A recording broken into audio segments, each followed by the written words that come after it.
Welcome back. We have some breaking news from a briefing at the Centers for Disease Control, where top officials are warning that the spread of coronavirus in the U.S. appears inevitable. Here's the key quote.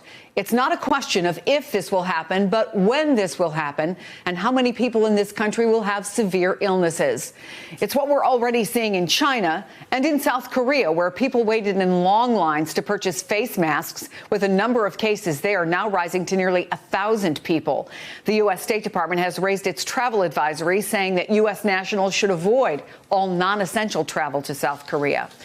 In China, check out this stunning video, which appears to show a Chinese SWAT team practicing a takedown of an uncooperative coronavirus victim during a drill. And in Italy, some shelves in supermarkets are nearly empty as the northern part of that country deals with what is so far the largest outbreak in Europe.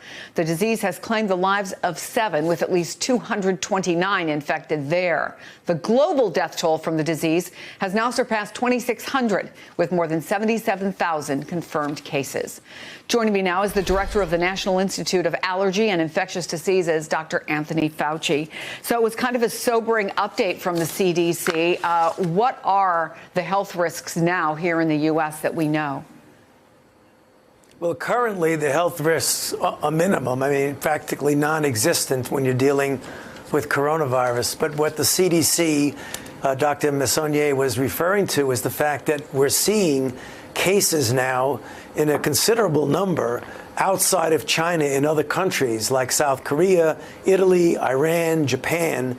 And when you start to see sustained transmission from person to person in multiple different countries throughout the world, it's inevitable that this will come to the United States, and you'll have the kinds of infections that we hope we're not going to see, but we inevitably will see unless those other countries get complete control of the infections, for example, in South Korea and Italy and other places. Well, what are the chances of that happening? So I think we need to be prepared. Well, I think the chances are slim that they're going to be able to control it completely. And each day we see more countries that are now having community spread of person to person. And that's the reason why the CDC made that warning in their press conference that it is likely that we will see infections in this country. So one of the things we heard from the president today, who was asked about it at a press conference in India, is that we are close to a vaccine. He feels very confident.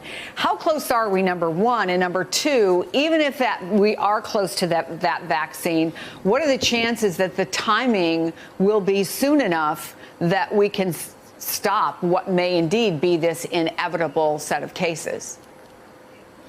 Well, you're asking a very good question. We are going to have a vaccine in an early phase 1 trial to determine safety in the next couple of months, if not sooner. That will be the quickest that we ever got a vaccine from the time we discovered a pathogen to the time we started testing it in humans. However, that is just the first step in the development of a vaccine. And if you really want to talk about realistic timing, it is likely that we will not have a vaccine available for deployment in a meaningful way in at least a year to a year and a half. So the solution— A year to a year and a half? Spread, that is correct. We will be testing it literally within a month or so, but a vaccine that we can give to tens and tens of millions of people will not happen for at least a year, even under emergency process. So what do we do in the meantime? How prepared are we, and what do we still need to do, Doctor? Well, I mean, obviously, we are reasonably well prepared. We've had a pandemic preparedness plan that we put together years ago. And what the CDC was talking about is taking the process from containment to mitigation. And mitigation means to be prepared to do things that would slow down the spread if we had an influx of infections, such as closing schools, social distancing, teleworking, and things like that. We need to start thinking about that now, even though it isn't absolutely necessary to implement it now.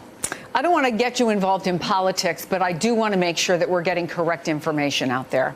One of the things that the president also said today was, I think the whole situation will start working out And Rush Limbaugh, who is a big supporter of his, basically said to his many viewers on his show Monday, the coronavirus is the common cold, folks. He basically said, we're overstating this. Are we overstating this?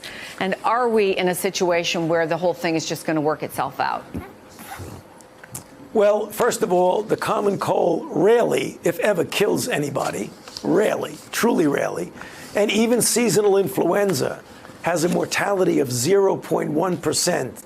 The current mortality of this outbreak, at least in China, was about 2 to 2.5%. That's serious. So I think it would not be appropriate to say that this is just another common cold, because it clearly is not just another common cold. Dr. Anthony Fauci, you always give us so much important information at a time when a lot of people have had their concerns heightened. Thank you so much, sir. We do appreciate your time. Hey there, I'm Chris Hayes from MSNBC. Thanks for watching MSNBC on YouTube. If you want to keep up to date with the videos we're putting out, you can click subscribe just below me or click over on this list to see lots of other great videos.